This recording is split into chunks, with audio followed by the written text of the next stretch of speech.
Brightline. You've probably heard of them. Chances are high that this might not even be the first video you've seen about Brightline this week. Brightline is a hot topic among transit enthusiasts and rail fans, especially since the extension to Orlando opened recently. News articles, YouTube videos, they all make different claims about what Brightline actually is. They use words like perfect, world-class, high-speed, amazing. It's a lot of hype, but does it hold up? Unfortunately, I could not make it to the opening of the Orlando extension last week. Nevertheless, I was determined to ride this train, try it out, and see what all the excitement was about.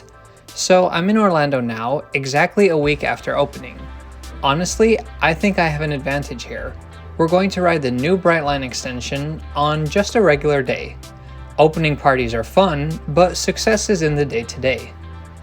For this video, we're going to take a look at some of the claims people have been making about Brightline, and we're going to determine their value. First, let's take a look at the basics. Brightline is a train service that runs in the US state of Florida. What makes it different than, say, Amtrak is that the entire operation is privately owned. The Fortress Investment Group owns the parent company of Brightline, whereas all other passenger rail in the US is run by public agencies. This, of course, doesn't include tourist trains, but I think you know what I mean. In January of 2018, trains began running between West Palm Beach and Fort Lauderdale, with service down to Miami opening shortly after in May. This 60-mile-long service ran over tracks of the Florida East Coast Railway, which were heavily upgraded to accommodate this service. The train was popular, but when the COVID pandemic hit, service completely ground to a halt. Finally, in November of 2021, operations resumed, and things have been full speed ahead since then. In December 2022, infill stations opened in Aventura and Boca Raton. In the meantime, crews were hard at work upgrading the tracks north all the way to Cocoa.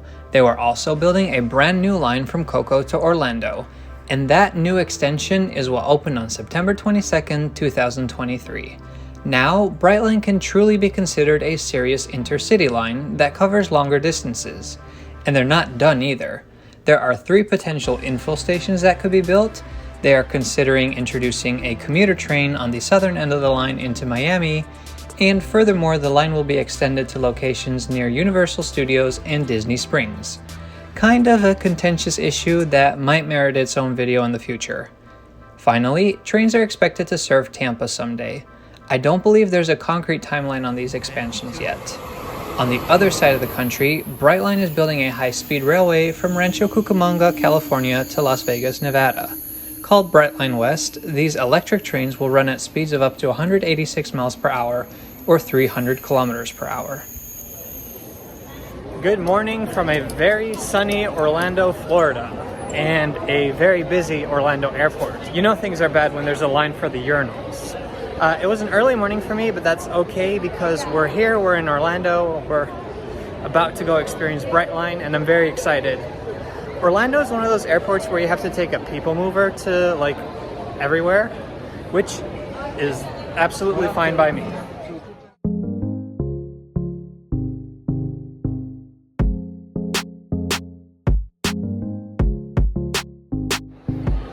So now I'm at the main terminal here at Orlando Airport. I do really like this place. It's been a while since I've been here, at least 4 years. We've got one more people mover to take, and to find it, we need to follow signs that say train station. So exciting. So here, right before the people mover, is where we see the word Brightline for the first time. Let's go.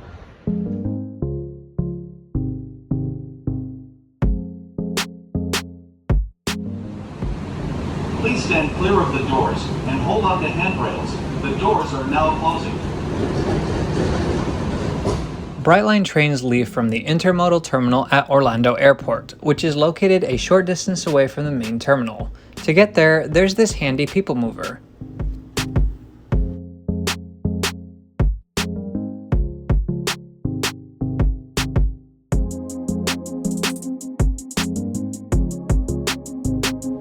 Alright, we've made it to the train station. Now this part of the airport is shared with Terminal C as well as lots of parking facilities, but we're here of course to see the trains. Last time I was here was in 2019 and there was nothing going on in this building.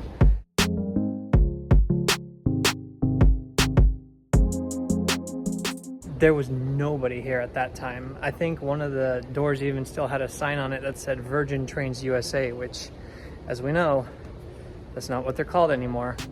The location of this station is interesting. While the other Brightline stations are more conveniently located in their cities, Orlando Station is some 15 miles away from downtown Orlando. Now, the advantage of trains is that they can bring you right to the city center, something airplanes can't. So it feels kind of weird that the train station is at the airport of all places. On the other hand, most guests going to Orlando usually don't go downtown, but to one of the many resorts around the city. So in this specific case, it might not be the worst thing ever, but still, a connection to downtown is necessary in my opinion. Orlando has a commuter rail called Sunrail. What I think should happen is that when Brightline gets extended, Sunrail trains should branch off and serve the airport. There are plans to do this, but once again, I'm not sure if there's any concrete timeline. I think this would be the best way to offer connectivity to those passengers who are traveling to downtown. Enough talking about the location of this station, let's go explore this brand new facility. This building first opened in 2017, and for a long time there wasn't much to do here, but that's completely different now. We made it. Let's go inside. To enter the station, you have to scan your ticket at these gates.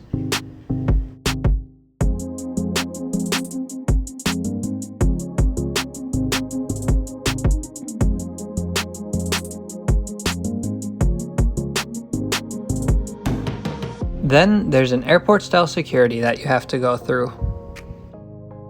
The security guys gave me one of these pins. They're awesome. Let me get something straight. I do not think you should have to go through security to ride a train. That's my personal conviction. That being said, this was a breeze. It took no more than 5 seconds. People were very nice. I was just able to hold on to my phone and my wallet, just had to put my backpack through. Very, very different experience than the humiliation at TSA. And these people are not TSA people. They are actually private security, which, means that when the government shuts down tomorrow, these guys can keep getting paid. Let's take a look at the station. Right in the middle of everything is the market. This area sells snacks as well as local souvenirs and Brightline merch. I really wanted to buy the t-shirt, but it only came in kids sizes. The bar is called Mary Mary. Brightline trains run on the Florida East Coast Railway, and the founder of that railway was a man named Henry Flagler. 2 of the 3 wives that he had were named Mary, hence the name Mary Mary. Let's check out the men's room next.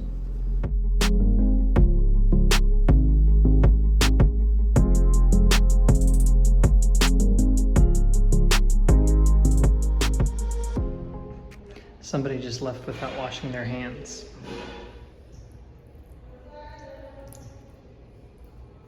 We're taking the 12:54 train down to Miami, which will stop at all stops except Boca Raton. It looks as though everything is on time. I'll have a little over an hour until we board.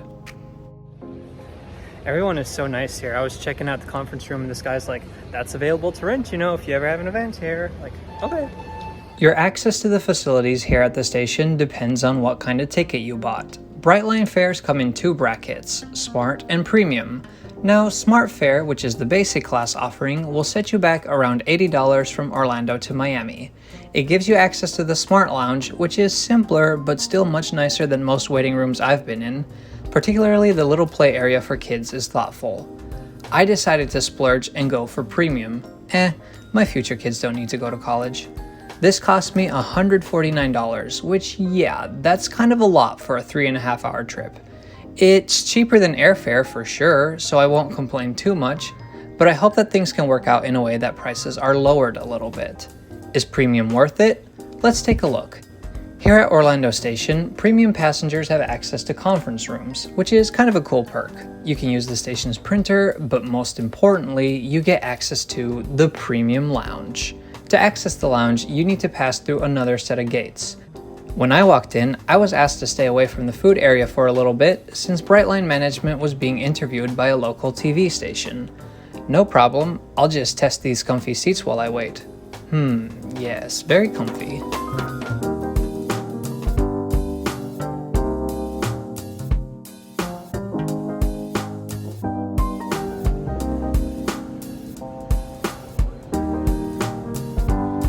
Soft drinks, coffee, they're free for all premium passengers.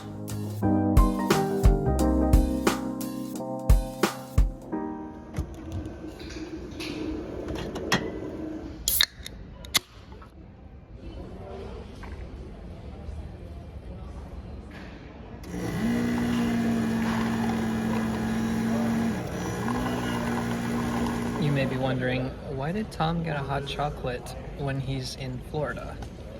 Well, to be fair, I have not been outside since I entered the airport in Baltimore, so I haven't felt that Florida weather yet. Once the TV folks cleared out, it was time for the best part of the lounge, free food. This was today's lunch menu, and there were so many good offerings. I really appreciated the variety of fruits, vegetables, and other healthy options. I've never eaten a caprese salad in a train station before.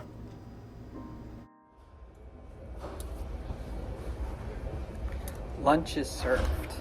Now it's a premium lounge experience.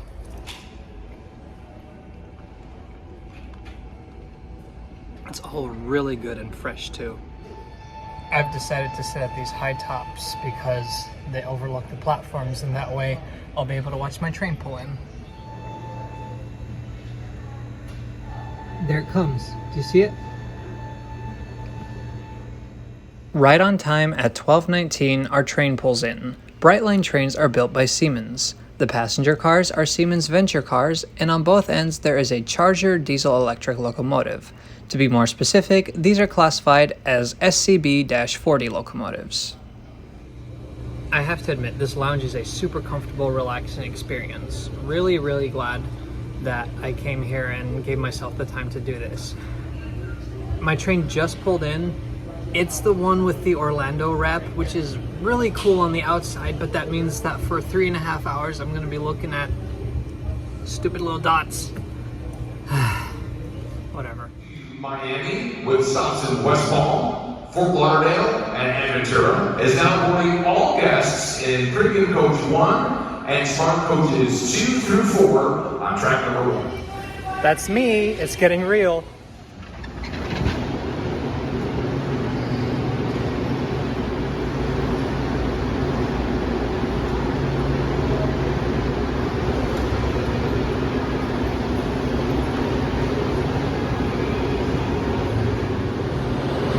Okay, the wrap does look really good on the outside. I have to give them that.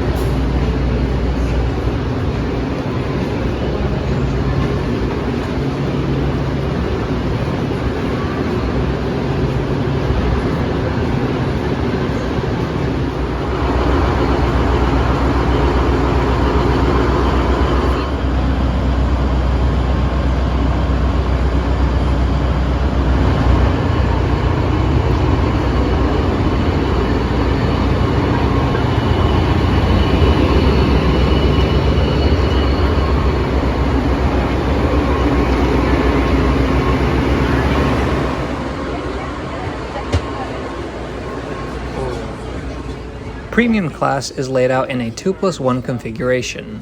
Lucky for me, I got a seat on the single side.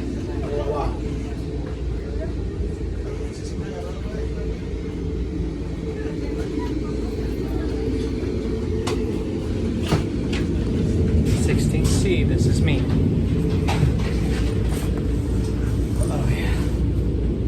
This is gonna be good. This is my seat, 16C. It has leather upholstery and is 21 inches wide, compared to 19 inches in Smart Class. It feels practically the same as Amtrak Venture seats, and somehow no one complains about these. I was perfectly comfortable for 3.5 hours.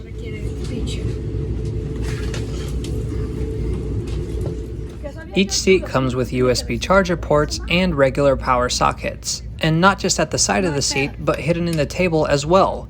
You could power an entire household from your seat. The table expands, but watch out, it's got a little bit of a kick.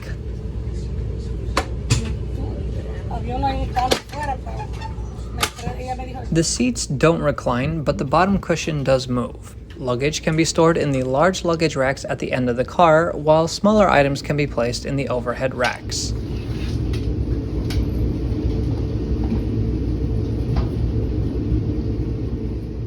There are reading lights as well.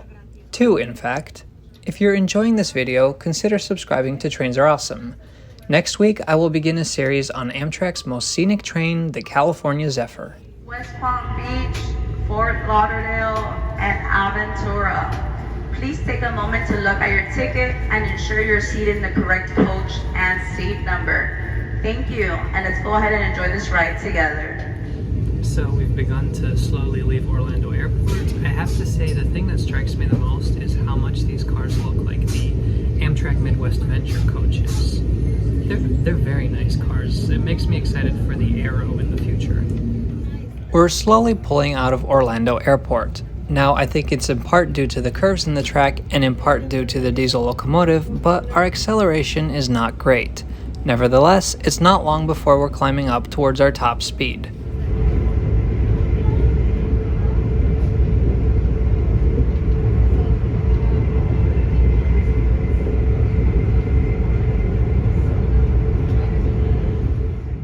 Despite this being a newly built line, it is not electrified, which is unfortunate. Nevertheless, our train glides east at a speed of 125 miles per hour or just over 200 kilometers per hour, which is really cool. There are not many places in the US where you can experience speeds like this.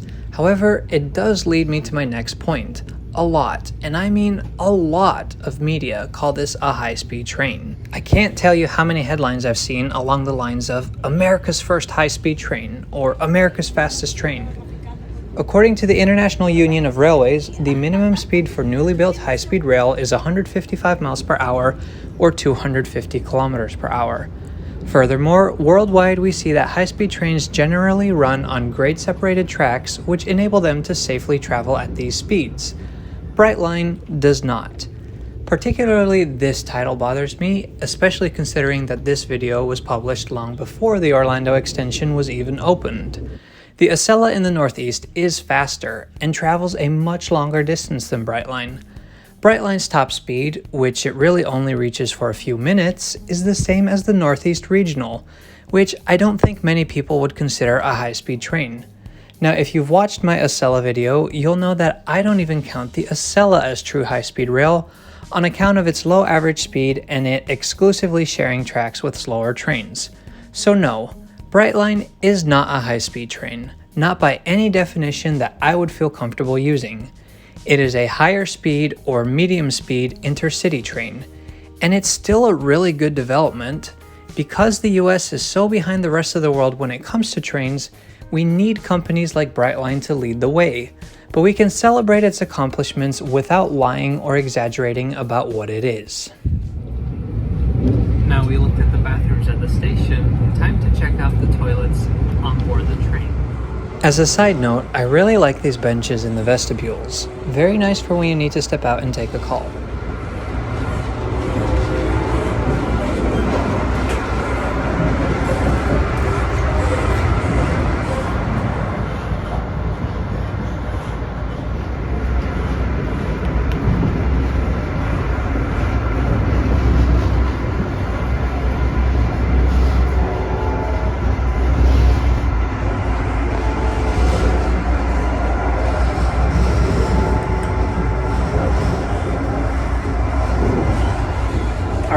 So these once again resemble the Amtrak Midwest Venture cars a lot, but they have a bit more design. Changing table, which will make any baby cry that noise.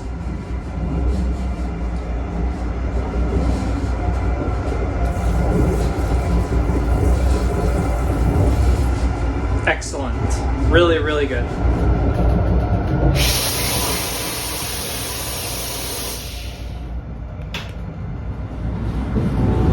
What really stands out about these trains is how smooth the ride is. Sometimes when you're using the bathroom on Amtrak, keeping your balance is a little bit difficult. Did not have that problem here. It's really a matter of minutes before we've reached the Atlantic coast. At Cocoa, we leave the new tracks and turn onto the Florida East Coast Railway. The FEC once ran all the way from Jacksonville to Key West. Today, the tracks go as far as Miami. We will share these tracks with FEC freight trains for the remainder of our journey. Of course, our top speed will be significantly lower than when we had our own dedicated line. Though technically trains can go 110 miles per hour, we never went faster than 90. Now, Brightline has a lot of railroad crossings, and for some reason, Floridians are extremely bad at using common sense at these railroad crossings. Thankfully, we never hit anybody on this trip, but Brightline has been involved in quite a few deadly accidents. Now, stupid actions have consequences. These Floridian drivers need to be more careful. But it's an interesting philosophical question to ask. If Brightline is building a new line for higher speed trains in an area with a high concentration of bad drivers, should they try to avoid using level crossings? Would it be better for business to prevent accidents, or do they have a moral obligation? Food for thought. Speaking of food, premium class passengers get complimentary snacks and beverages from the snack cart on board. May I have the M&M's? Of course. Ay, dame una merengue para el panito Tenemos, mío. claro, tenemos chocolate. Listo, pues son tres, vamos. So, I guess I hadn't done all of my research because I thought when you buy a premium ticket you just get like a free snack and a beverage. I didn't realize lunch came included. So what we have today is an Italian baguette, a salad, a fruit cup, and a chocolate. It is at this moment that I can safely say Premium Plus is worth it.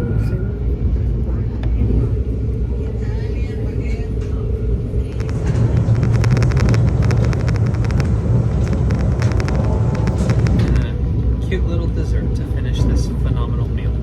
One of the slowest sections on the route is in Port St. Lucie. Here we cross a movable bridge that has a tight curve immediately before it. It reduces our speed down to a mere 25 miles per hour just for a few minutes.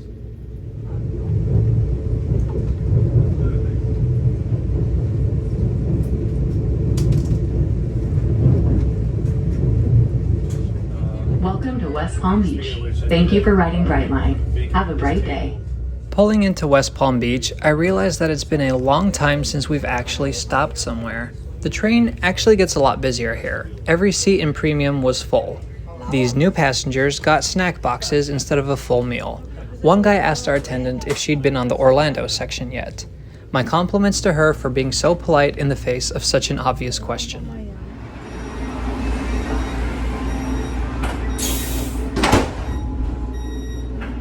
One thing I think would be nice is if the screens on board showed the estimated time of arrival at each station. Welcome to Fort Lauderdale. Thank you for riding Brightline. We will only be stopped at the station for a brief moment before departing to Aventura. As we pass Fort Lauderdale Airport, our speed is a sad 40 miles per hour. As much as I love the comfort of this seat, I'm getting pretty excited to not stare through this wrap anymore. Ya, Miami, el próximo. Esto es la 4:27. Nada más hizo dos paradas, chula. Dos paradas, chula. Esto paga 150. Welcome to Aventura. Thank you for riding Brightline. We will only be stopped at the station for a brief moment before departing to Miami. Hi guys, everything's good? Was good? Sí, paró Oh aquí. yeah, that's not good. En uno que se llama Aventura. Aquí para el antro también. Yes. Sí, el Just wait for the front as well. Thank you very much. Not a problem. Have a good one. You too. You too. Thank you. Attention all Brightline guests. Brightline will be departing to Miami within the next minute. Please stand clear of the closing doors. We'll be departing shortly. Next stop, Miami.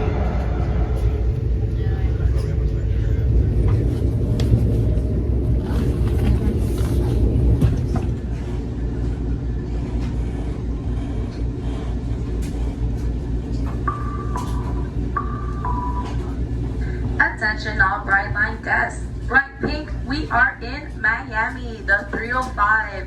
It has been a pleasure having you on board. On behalf of the team and myself, hope to see you back soon. Thank you. Have a wonderful and bright day.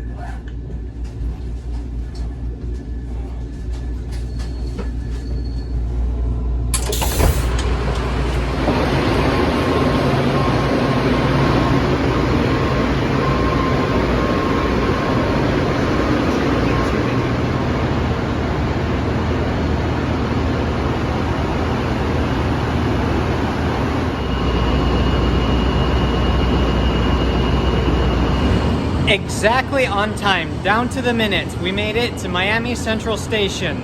I am well fed, well rested, and very happy with my experience. Thank you so much, Bright Pink.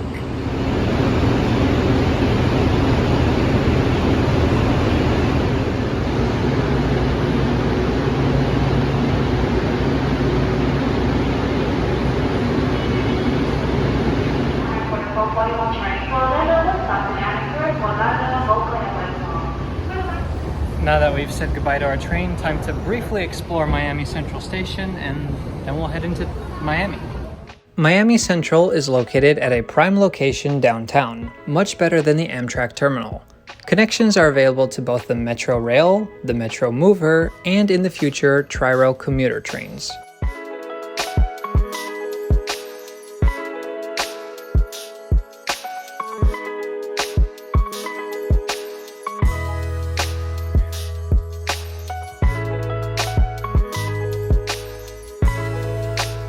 What's more, Brightline offers passengers a range of last-mile connections to their destination, free of charge. This is definitely an attractive feature that helps nudge people towards Brightline.